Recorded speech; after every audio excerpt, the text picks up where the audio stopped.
not to rely in our own abilities, not to rely in our own wisdom, in our own knowledge, in our own strength, but we rely on God's strength, on God's wisdom, on God's blessing, on God's Spirit, and God's healing into us.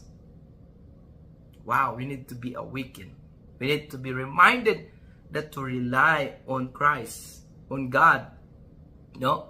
So, not that we might not rely on ourselves, but on God, who raises the dead, who resurrected the dead, who can do miraculous things beyond our imagination.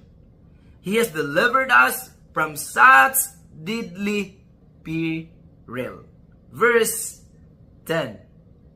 And He will deliver us again. And He will save us again. He will deliver us again